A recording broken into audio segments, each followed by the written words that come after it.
गुरुजी मेरा एक प्रश्न ये है कि अभी कुछ दिन से 3-4 महीने से माइंड थोड़ा मेरा डिप्रेशन में चल रहा है। क्यों?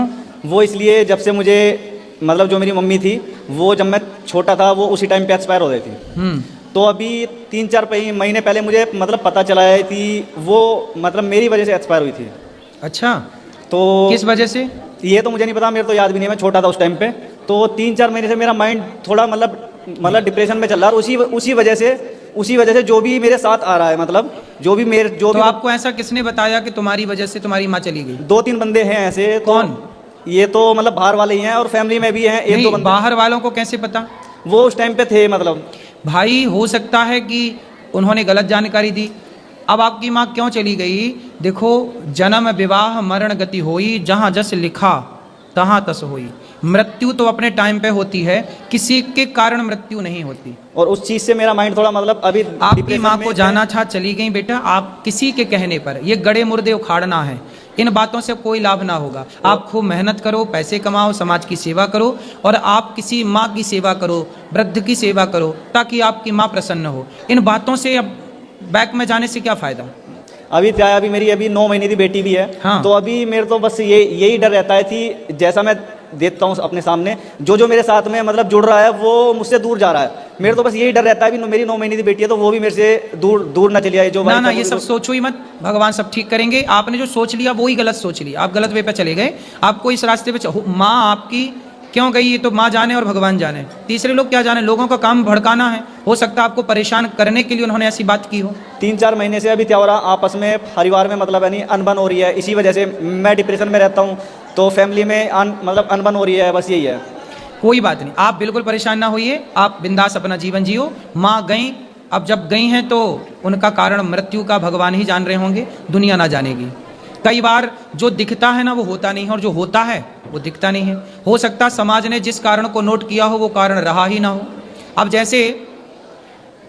जैसे किसी ने फांसी लगा ली, आत्महत्या कर ली, उनकी भी अकाल मृत्यु हुई थी। हाँ, जैसे सुशांत की बात कर लो, सुशांत ने आत्महत्या कर ली।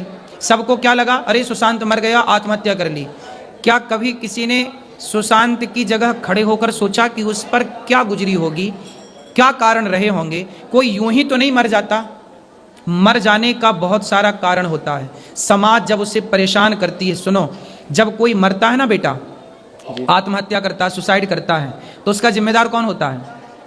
पूरा समाज, पूरा सिस्टम, पूरा परिवार, जो उसे टॉर्चर करते हैं, जो उसे परेशान करते हैं। तुम तो उस समय छोटे थे, तुमने तो परेशान ना किया होगा, है ना?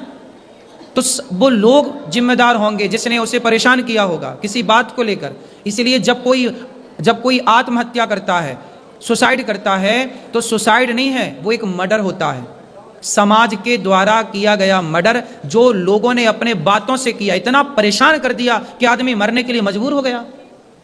तो क्या समाज इसका जिम्मेदार नहीं है? आप लोग हमें इतना टॉर्चर करो, इतना परेशान करो, हमारे पास कोई रास्ते ही ना लगेगा, हमें लगा मर जाएं भाई, अब क्या करें? तो फिर हम मर जाएंगे तो उसका जिम्मेदार कौन होगा? वो लोग जिन्होंने टॉर्चर किया। इसलिए तुम जिम्मेदार नहीं हो, वो जिम्मेदार हैं वो लोग जिन्होंने तुम्हारी माँ को टॉर्चर किया। कभी मेरे भी माइंड में ऐसा आ जाता है कि अब मेरे पे अब बिल्कुल भी सहन नहीं होता, अब तो तू भी इस दुनिया को छोड़ दे। ना बेटा, आत्महत्या नहीं करना चाहिए, ये बिल्कुल बहुत बड़ा पाप है, ठीक है? और तुम्हारी कोई गलती नहीं, तुम बच्चे थे। कितने साल के थे उस समय? 5 साल। 5 साल। फिर 5 साल का बच्चा तो माँ को बहुत लाडला होता है। तो माँ तो बच्चों के लिए जीती है, माँ बच्चों के लिए हर संकट झेलती है, हर विपत्ति, हर दुख का घूंट पीती है और जीती है। मरी होगी तो कोई और कारण रहा होगा, तुम कारण नहीं थी। बच्चे के कारण थोड़ी माँ मर जाती है। 5 साल का बच्चा क्या परेशान करेगा कि माँ मर जाएगी? नहीं, समाज ने जरूर से तंग किया होगा, परिवार का कोई व्यक्ति रहा होगा जो उसे इतना टॉर्चर किया कि बेचारी ने मरने का निर्णय लिया। ठीक है? राधे राधे।